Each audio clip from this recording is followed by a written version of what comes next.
Kagamichio, un jeune étudiant, commence à jouer à un jeu en ligne bon marché qu'il croit être de la réalité virtuelle.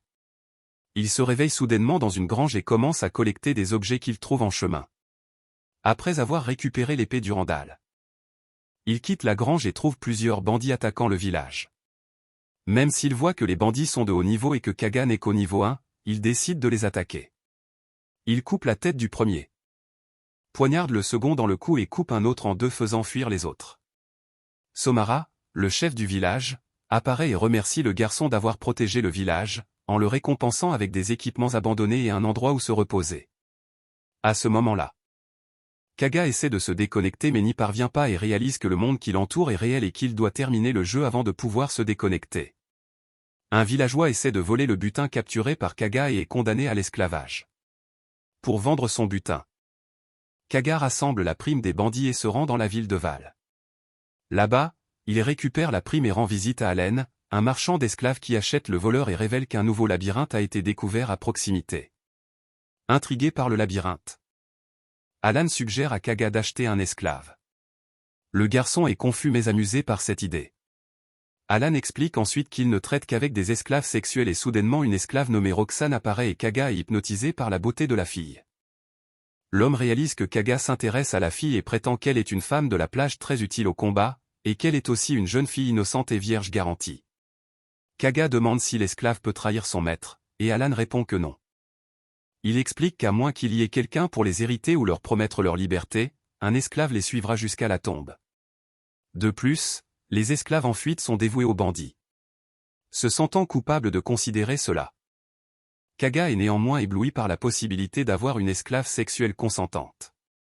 Mais après qu'Alan dise que le prix est de 450 000 pièces d'or et que le garçon dise qu'il n'a pas cet argent, Kaga se prépare à partir et dit au revoir à la fille. Puis Alan dit qu'il peut l'attendre 5 jours. Le garçon quitte l'endroit déterminé à revenir dans 5 jours avec les presque 450 000 pièces d'or nécessaires pour acheter Roxane. 10 ans plus tard, Kaga, maintenant plus âgé, rend visite au village où il s'est réveillé pour la première fois. Avec 5 esclaves féminines, dont Roxane. Voyant un jeune garçon nommé Mio, il lui donne une épée appelée Siméophrage. Roxane est curieuse, mais Kaga admet seulement qu'il connaissait le père de Mio. Dans le présent, Kaga a vendu son butin mais a encore besoin de 70 000 pièces avant de pouvoir se permettre Roxane. Pour gagner de l'argent rapidement, il décide d'entrer dans le labyrinthe pour perdre des objets de valeur.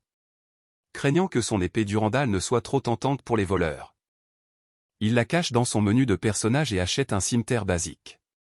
En entrant dans le labyrinthe, il commence à expérimenter les compétences qu'il a acquises, notamment celles de voleur, d'explorateur et de héros. Après avoir tué des monstres, il remarque qu'il épuise ses ressources magiques, ce qui le rend déprimé. Il décide donc d'éviter de lancer des sorts jusqu'à ce qu'il puisse augmenter sa capacité magique. Après sa première journée, il ne gagne qu'une misère en butin. Ce qui signifie qu'il doit affronter des monstres plus dangereux pour obtenir des butins plus précieux. Tombant accidentellement dans un nid de monstres, il faillit mourir, mais est sauvé par les enchantements de santé et d'absorption de magie de Durandal. Après avoir vaincu le nid, il retourne à Val et apprend que les camarades des bandits qu'il a tués sont dans la région. Kaga décide de les chasser pour toucher la prime, malgré les risques accrus. Raisonnant que les bandits voudraient rester cachés, Kaga visite les taudis et découvre que certaines parties de la ville se transforment en quartier rouge après le coucher du soleil. Malgré les nombreuses distractions, Kaga repère un bandit et le suit jusqu'à leur quartier général. Comme il y a un grand nombre de bandes de bandits séparées, Kaga les observe et apprend leurs habitudes.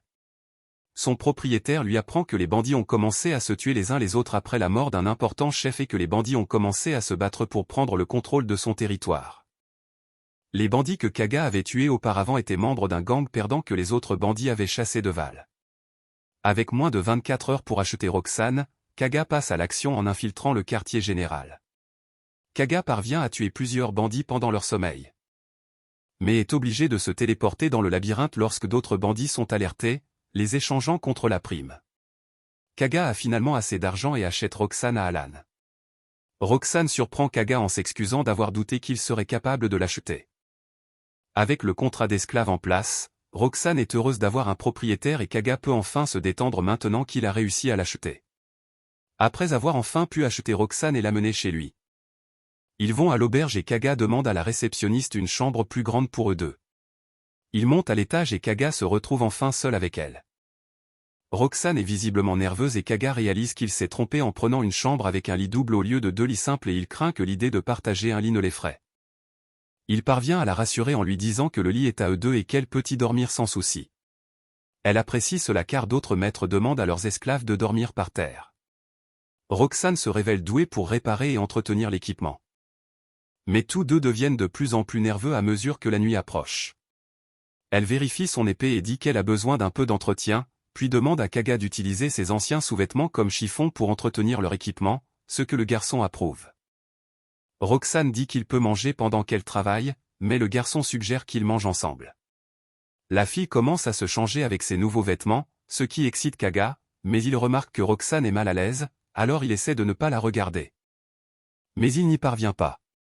Soudain, la réceptionniste apporte de l'eau chaude pour qu'il se baigne et Kaga fait de son mieux pour contenir sa joie.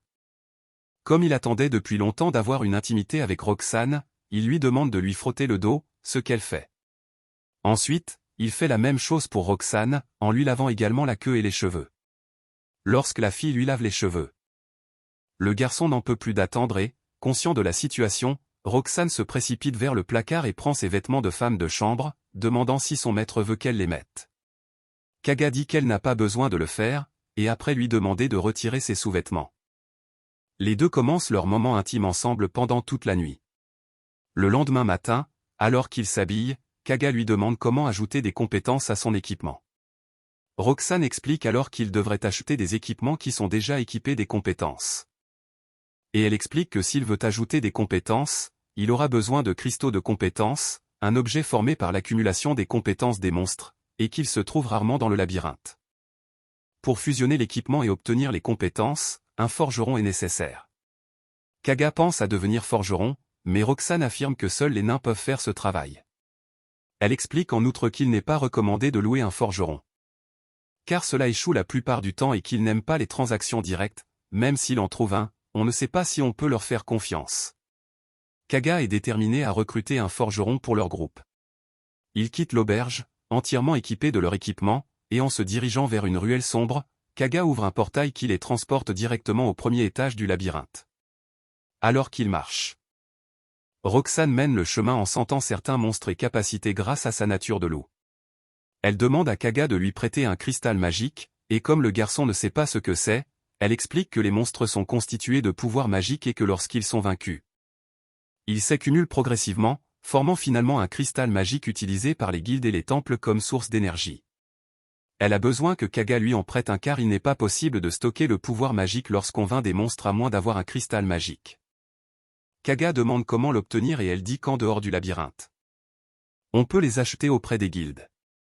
Kaga affirme qu'ils en achèteront plus tard et ils se dirigent vers le chemin des monstres. Le garçon tire son épée et parvient à éliminer la créature en un coup. Après avoir senti le prochain chemin, ils avancent et éliminent d'autres monstres. À la fin, Kaga est reconnaissant envers Roxane d'avoir tué autant de monstres par elle-même, disant que sa puissance est impressionnante. Alors qu'elle est toujours debout, Kaga lui demande de prendre place à ses côtés et lui dit que désormais, elle n'a plus besoin d'attendre qu'on lui dise de s'asseoir, et qu'elle devrait s'asseoir aussi près de lui que possible. Il demande à toucher ses oreilles et dit qu'il prend plaisir à être avec elle. Il mentionne que cela lui rappelle du maquis d'algues grillées. Quelque chose qu'il avait l'habitude de manger dans sa patrie. En entendant cela, Roxane lui demande tristement s'il compte retourner dans sa patrie bientôt. Kaga explique alors qu'il ne le peut pas. La fille partage son inquiétude à l'idée qu'ils partent. Ils doivent acheter un cristal magique, et Kaga demande à la réceptionniste d'en obtenir 2. Elle demande s'il est possible d'avoir des cristaux de magie noire, et le garçon les achète, montrant son achat à Roxane. Elle explique que la couleur du cristal magique change en fonction du pouvoir magique qu'il contient. Kaga suggère qu'ils retournent dans le labyrinthe, et ils y vont après qu'il ait éliminé facilement les monstres. Roxane commente que les créatures du premier étage n'ont aucune chance contre lui et demande à passer à un étage supérieur. Alors que le garçon pensait qu'ils allaient descendre, Roxane explique que le labyrinthe monte car c'est une créature vivante qui attire les gens. Utilise des monstres pour les vaincre et se nourrit de leur corps. Pour vaincre le labyrinthe, il est nécessaire de tuer le boss du niveau le plus élevé. En envisageant de se battre, Kaga demande s'il existe des sorts pour attaquer toutes les cibles en même temps. Car il souhaite acquérir une capacité à attaquer plusieurs monstres à la fois, mais la fille répond qu'elle ne sait pas grand-chose à ce sujet. Pensant en lui-même, Kaga réalise que s'il veut devenir un mage, il devrait essayer de lancer des sorts. Mais lorsqu'il essaie de les utiliser sur un monstre, rien ne se passe, ce qui le fait penser qu'il n'a pas assez de points de magie pour les lancer. En regardant le cristal magique, le garçon remarque qu'il est maintenant rouge après avoir tué 10 monstres. Comme Kaga a une amélioration de cristallisation en tant que compétence bonus, le cristal magique devient rapidement violet après qu'il ait seulement vaincu 32 monstres. Voulant augmenter leur capacité de guérison, Kaga demande à Roxane de se battre à main nue. Et alors que Kaga a du mal à le faire, Roxane parvient à les éliminer facilement. Quelques monstres plus tard, Kaga parvient à se soigner avec sa nouvelle compétence et attribue à Roxane un nouveau rôle de moine, ce qui rend la fille excitée. De retour dans leur chambre, ils répètent leur moment de la veille, en se lavant mutuellement et en étant intimes. Le lendemain, ils se dirigent à nouveau vers le labyrinthe, cette fois déterminés à éliminer le boss final. Lorsqu'ils entrent, ils trouvent une petite pièce puis soudain, ils ressentent des tremblements de terre et un monstre arbre apparaît devant eux. Ils pensent que ce monstre est le boss, mais découvrent qu'il s'agit d'un monstre ordinaire du premier niveau. Ils l'attaquent rapidement, mais les coups ordinaires ne l'affectent pas. Finalement, Michio le coupe en deux et découvre que c'est le boss. Ce monstre se transforme en un petit papier utilisable pour fabriquer des médicaments. Ensuite, il passe au deuxième étage. Michio demande à Roxane s'il est possible de retourner au premier étage et de combattre à nouveau le boss.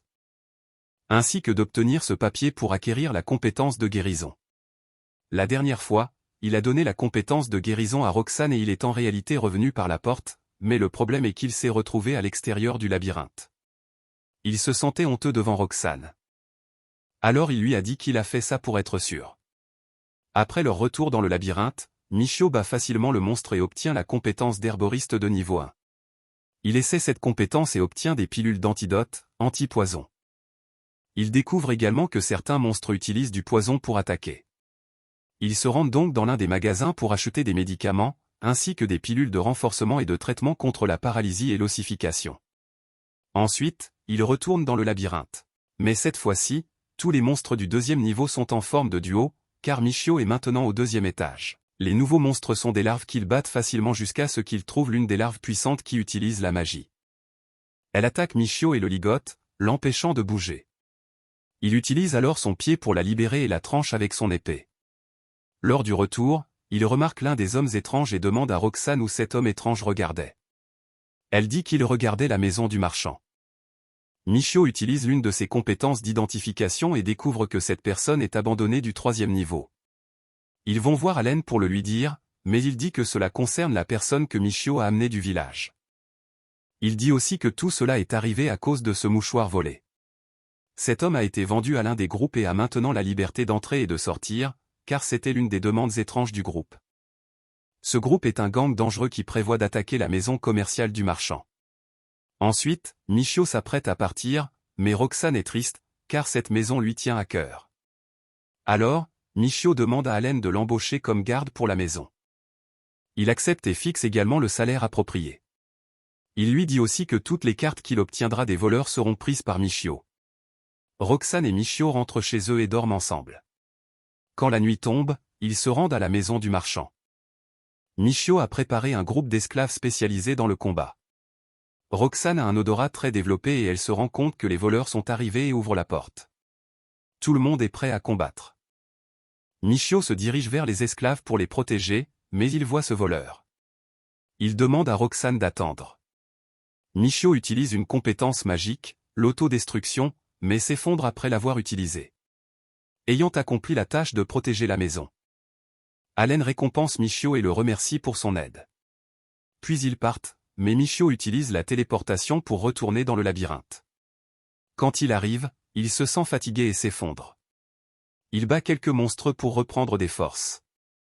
Puis il demande à Roxane de lui parler de la magie et de son utilisation. Finalement, il décide d'utiliser le feu et réussit. Roxane lui dit que cette eau est potable. Il veut avoir du pouvoir, alors elle le recommande et lui dit d'utiliser une baguette magique. Elle lui suggère également de se rendre dans une ville appelée Koraté. Pendant qu'il marche, ils trouvent soudainement la porte derrière laquelle se trouve le chef du deuxième étage. Ils entrent et trouvent un ver géant. Ils le battent et passent au troisième étage. Roxane dit que des kobolds apparaîtront et en effet, après quelques instants, un petit monstre avec un couteau apparaît devant eux. C'est un kobold. Michio le bête facilement, mais il se transforme en sel, qui est l'objet le moins cher de la guilde. Il jette cet objet et commence à combattre ces monstres avec son épée et sa magie de feu. Après avoir collecté un grand nombre d'objets, il décide de rentrer chez lui. Roxane lui demande son niveau et il lui dit qu'il est au niveau 20. Ensuite, ils se rendent à la guilde pour vendre les objets. Mais soudain, ils entendent la voix d'une fille qui appelle les personnes souhaitant partir en voyage vers la capitale impériale. Roxane lui dit que Korate est situé à côté de la capitale impériale et lui dit de profiter de cette opportunité. Elle lui dit également qu'elle l'attendra, car le prix pour une personne est très élevé. En effet, il part avec cette fille et se rend à Korate. Puis Michio retourne à la guilde du Val pour récupérer Roxane, mais il se sent épuisé. Ils se rendent donc à l'hôtel, puis vont prendre une douche. Il aide Roxane à prendre sa douche, car cette journée a été pleine de problèmes. Le lendemain, ils se rendent à Korate pour acheter des objets, puis vont au labyrinthe. Mais ce labyrinthe n'est pas gratuit, les aventuriers doivent payer les frais d'entrée. Roxane lui suggère d'utiliser la téléportation et il sourit en disant qu'elle est une fille intelligente. Le lendemain, alors qu'ils explorent la ville, ils entrent dans l'un des magasins pour acheter des armes. Mais le propriétaire leur dit que cet endroit est destiné aux équipements de cuisine. Les armes sont vendues dans la rue suivante, à côté du quartier général de la cavalerie. Michio commence à se demander comment avoir une maison. Roxane lui dit que le prix d'une chambre est compris entre 10 000 et 30 000 par an, mais une grande maison coûte 50 000. Ensuite, ils vont dans le magasin d'armes et achètent l'équipement nécessaire, puis se rendent dans ce magasin qui vend des équipements de cuisine. Il demande à cette femme comment vivre ici et elle lui dit qu'il n'y a pas de restrictions dans cette ville et que tout le monde peut y vivre après avoir confirmé son identité. Elle supervise le 6e district, car la ville est divisée en 6 districts. Elle lui parle également des prix des maisons. Elle regarde Roxane et dit qu'elle est belle. Michio lui demande de lui montrer quelques maisons et ils vont réellement voir la première maison, qui est grande. Cette femme dit que l'ancien propriétaire a entretenu les portes, les fenêtres et les salles de bain. Michio vérifie également tout cela et utilise la téléportation sur les murs, ce qui fonctionne vraiment. Ensuite, il va chez le marchand et lui dit qu'il accepte de rester dans cette maison. Le prix de la maison est de 45 000 par an. Maintenant, ils doivent se rendre au siège des chevaliers pour le contrat, et ils parviennent effectivement à contourner le contrôle des cartes et signent le contrat. Ensuite, ils achètent quelques équipements pour la cuisine et rentrent chez eux. Ils se préparent à emménager dans leur nouvelle maison. Ils rendent la clé aux travailleurs et se rendent chez eux par téléportation. Roxane salue Michio et lui souhaite la bienvenue dans sa nouvelle maison. Il veut l'embrasser, mais soudain la sonnette retentit. La commande pour les meubles est arrivée, mais elle arrive au mauvais moment. Il dispose les meubles en utilisant la téléportation et maintenant la maison est prête. La nuit tombe et ils dorment ensemble. Le lendemain, ils se rendent donc dans le labyrinthe, qui est plein d'aventuriers. Roxane lui dit que la raison en est que ce labyrinthe est très célèbre. Ils vont au premier étage dans la salle d'attente du chef, mais ils trouvent une longue file d'attente. Pendant qu'ils attendent, Roxane dit que personne n'a pu atteindre le dernier étage et si l'un des aventuriers réussissait à atteindre cet étage, sa probabilité de survie serait d'1%. Leur tour arrive pour entrer au premier étage et ils trouvent des kobolds, qu'ils battent facilement. Ils passent ensuite au deuxième étage. Michio est excité d'utiliser la magie, car il pense qu'il trouvera des monstres mythiques à cet étage, mais il s'avère que cet endroit est rempli de petits monstres, ce qui le décourage. Il décide alors de rentrer chez lui. Le lendemain, ils vont au labyrinthe, mais cette fois, ils trouvent un gros monstre qui ressemble à un mouton. Michio attaque, mais soudain, il se tient le ventre et commence à avoir des maux de tête et à manquer de concentration. Lorsqu'il reprend conscience, il trouve Roxane en train de combattre ce monstre, mais elle est blessée. Il la soigne tout en attaquant le monstre. Roxane retrouve sa santé et aide Michio à le battre, mais avec beaucoup de difficultés. Après leur retour à la maison, Roxane ne sait pas ce que Michio attend, car il ne lui a rien dit. Quelques instants plus tard, le marchand arrive et leur apporte la commande. Roxane ne comprend pas pourquoi Michio a acheté ce seau géant, alors il lui dit que c'est une baignoire et lui demande de lui apporter de l'eau. Il utilise la magie pour préparer un bain chaud et, après quelques tentatives infructueuses, il parvient enfin à préparer de l'eau chaude pour la douche. Ils prennent ensuite un bain ensemble, mais Michio fait les choses différemment cette fois-ci. Après la douche, ils dorment ensemble.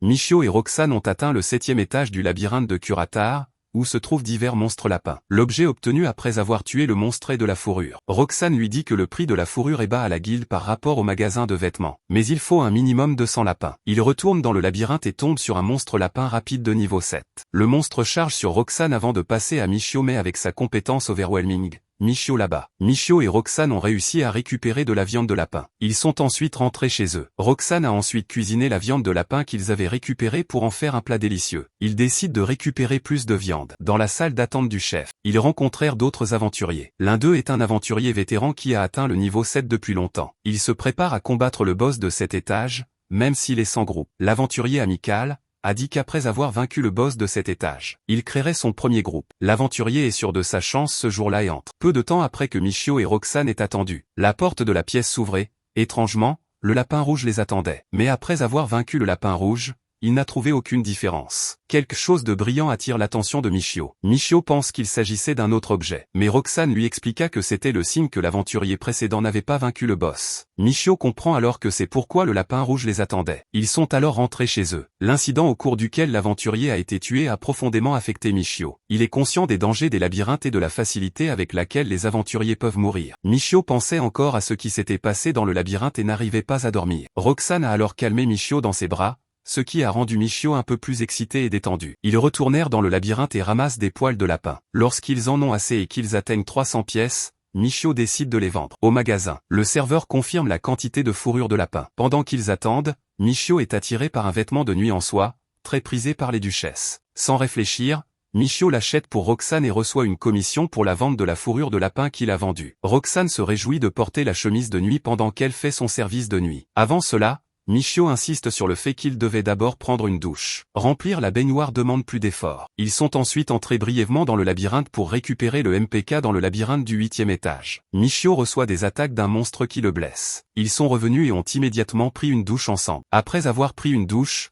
Roxane porte la chemise de nuit que Michio avait achetée plus tôt et réussit à le charmer. Michio se dit que ses efforts pour acheter une chemise de nuit n'ont pas été vains. Le lendemain, ils retournent au labyrinthe et se retrouvent face à un groupe de lapins blancs qui leur pose bien des problèmes. Mais ils réussirent à les vaincre. Michio est surpris car ils n'obtiennent que 2 fourrures, alors que ceux qu'ils ont combattus étaient 3 puis Roxane trouve un cristal de compétence. Le matin, alors qu'ils sont sur le point de prendre leur petit déjeuner, Michio invite Roxane à Val pour rencontrer Alan afin d'arranger un testament pour la libérer de la servitude une fois mort. Michio pense que l'incident de l'aventurier mourant facilement dans le labyrinthe l'a convaincu qu'il n'y a aucune garantie qu'il soit encore en vie le lendemain, mais Roxane refuse. En tant que guerrière, Roxane donne la priorité à la protection de Michio. Si Michio mourait, Roxane ne pourrait pas supporter la honte d'avoir échoué à devenir le garde du corps de son maître. Michio fait valoir qu'il pourrait mourir d'autres causes, comme la maladie. Même si Michio était malade, elle trouverait un antidote pour Michio, quoi qu'il arrive. Michio abandonne parce qu'il ne peut pas aller à l'encontre de l'argument de Roxane. Mais ils doivent encore se rendre à Val pour voir Alan. Michio lui dit qu'il faut élargir leur groupe car leur dernière mission était vraiment périlleuse et les prochains le seront encore plus. À leur arrivée à Val,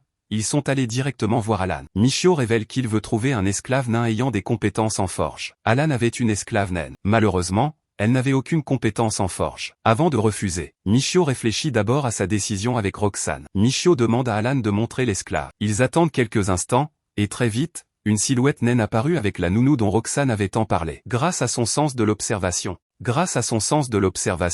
Michio a su que la jeune fille a le même âge que Roxane, c'est-à-dire 16 ans. L'esclave s'appelle Chéri mais Alan ne la recommande pas, car même si son niveau avait atteint 10, Chéri n'était pas apte au combat. En général, les nains qui atteignent le niveau 10 du rang d'aventurier pouvaient acquérir la compétence de forge, une compétence possédée par les forgerons. Alan a ensuite amené Chéri à l'intérieur pendant que Michio discutait avec Roxane. Roxane dit à Michio que Chéri a des oreilles fines. Plus les oreilles d'un nain sont fines, plus il est âgé. Alan est retourné dans la chambre. Roxane obtient la permission de discuter avec la nounou. Alan essaie alors de promouvoir Chéri comme il avait promu Roxane, qui était très doué pour servir le désir et la luxure de Michio. Michio décide d'acheter Chéri, mais il joue un peu pour diminuer le prix d'achat en prenant en compte les oreilles de Chéri. Alan explique que les oreilles de Chéri sont une forme de handicap avec lequel elle est née. Ainsi, même si elle est encore adolescente, elle avait des oreilles fines. Michio ne s'est pas contenté d'abandonner, il a également mis en place sa dernière stratégie, en donnant les mêmes conditions qu'Alan à Roxane. Après avoir effectué le paiement, Roxane retourne voir Michio. Roxane est d'accord avec Michio pour acheter Chéri. Cependant, après avoir entendu la décision de Michio, Roxane a laissé entrevoir un visage sombre. Après avoir fait des affaires, il rentre à Kuratar en utilisant la téléportation de Michio. Chéri fut surprise, tout comme l'avait été Roxane. Michio décide qu'à partir de maintenant, Chéri essaierait beaucoup de choses dans l'espoir qu'elle puisse bientôt acquérir des compétences en forge. Par conséquent, Michio allait d'abord armer Chéri avec des armes que Chéri maîtrisait. Chéri demande alors un marteau. Chéri a été encore plus surprise lorsqu'elle, une esclave, a été traitée sur un pied d'égalité par Roxane et Michio. Michio, accompagné de Roxane et de Chéri, se rend alors à la boutique d'armes pour acheter un marteau à Chéri. Chéri choisit alors un marteau géant et le balance très facilement, même si la taille de l'arme dépasse presque celle du corps de Chéri. Pendant que Chéri prépare le repas, Michio l'invitait à aller dans le labyrinthe et elle accepte. Michio interroge Chéri sur les spot skills. Chéri répond aux questions de Michio en fonction de ce qu'elle sait. Chéri explique que personne dans ce monde ne peut voir les spot skills. Michio est fier d'être capable de voir les spot skills quand il le souhaite. Ils arrivent au niveau 5 du labyrinthe de Kuratar. Michio a l'intention de montrer l'exemple à Chéri en combattant des monstres dans le labyrinthe. Mais au lieu d'être fasciné par Michio, Chéri est stupéfaite par les techniques d'esquive de Roxane. Après cela,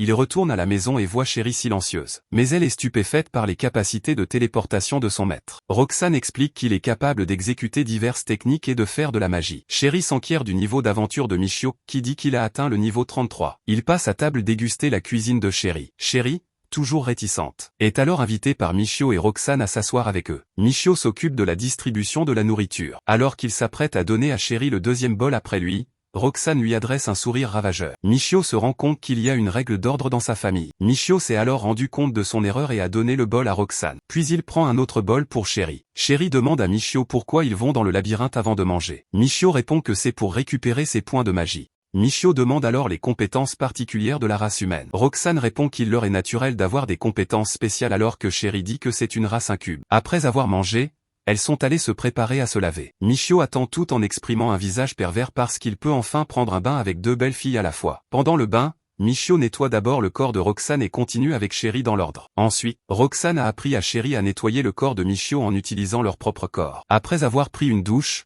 ils sont allés se coucher. Michio explique à Chéri les règles d'accueil pour le coucher et le lever. Pendant un moment, Michio oublie les règles de l'ordre des esclaves qu'il applique et réussit à obtenir un sourire d'enfer de la part de Roxane. Michio commence à trouver des excuses, et ces excuses sont acceptées. Ils ont ensuite poursuivi leurs activités rituelles nocturnes. Au matin, Michio a vu sa toute nouvelle compétence spot qu'il a obtenue la veille. Fort de ses nouvelles compétences, Michio a immédiatement décidé de créer son propre harem. Il a ajouté des membres à son harem un par un, en commençant par Myria, suivi de Vesta, qu'il a obtenu aux enchères, et Rutina de la race des elfes.